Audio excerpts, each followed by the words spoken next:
When I first came onto the show, they wanted a very real, authentic look, and that's why they chose to shoot in an actual hospital and not to build sets. The reality is healthcare in our country is so messed up that we had our choice of deserted, closed down hospitals.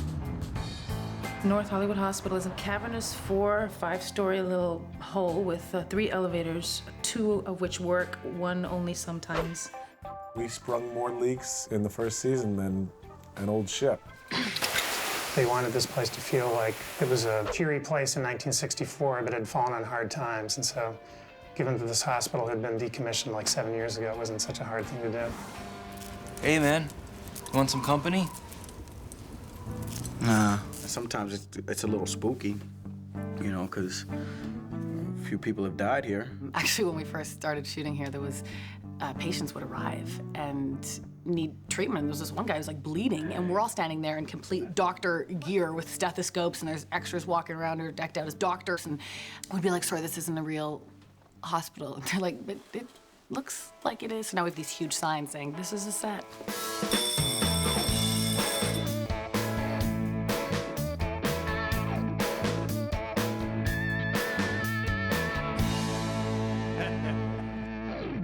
We have a lot of help to make the show look medically accurate.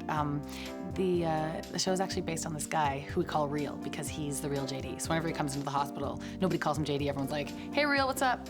And him and his wife, Dolly, are fantastic. When I first saw that the character was named after me, and then I saw the pilot, I was hoping that my patients wouldn't put 2 and 2 together.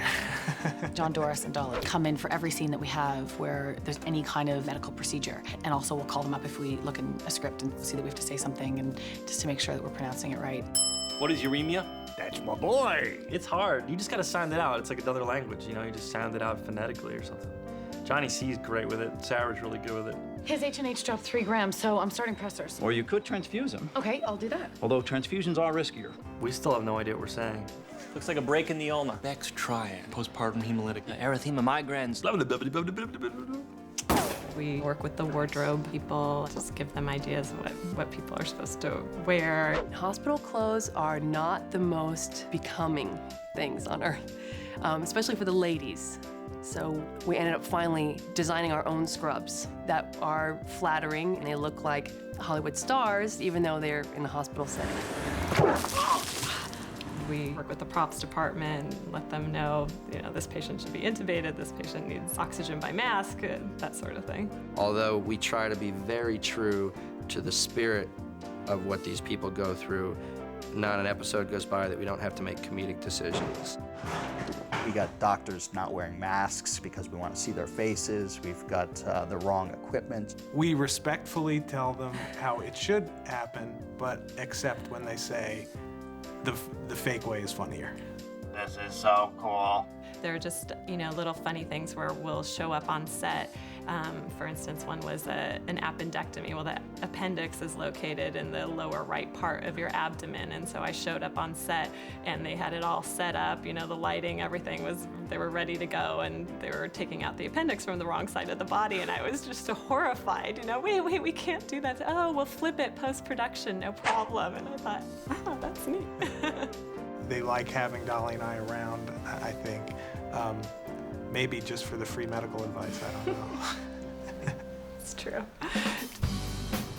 And the great thing about the footprint of this building is that it kept everyone together. The other plus is being in what can truly be described as a giant, creepy, deserted, asbestos-filled hospital creates a situation that the network and studio executives rarely drop by here and wouldn't want to.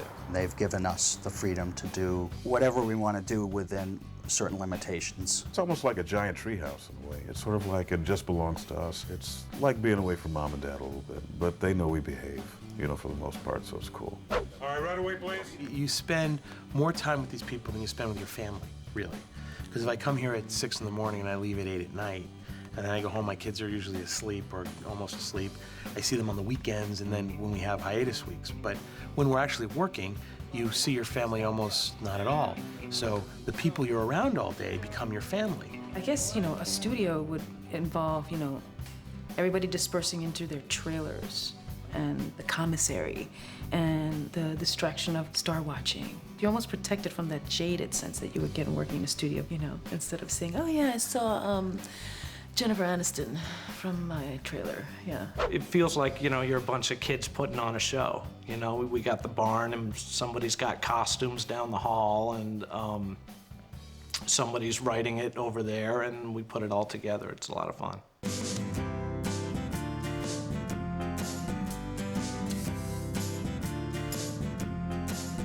Bill and I have always said we have a very strict no asshole policy.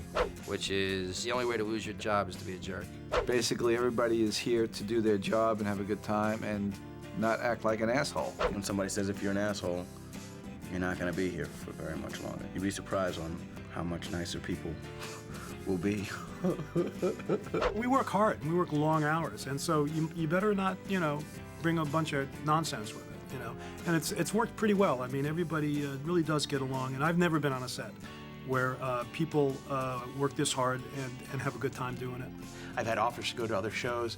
You couldn't drag me away from this place. It's home, man. We like it.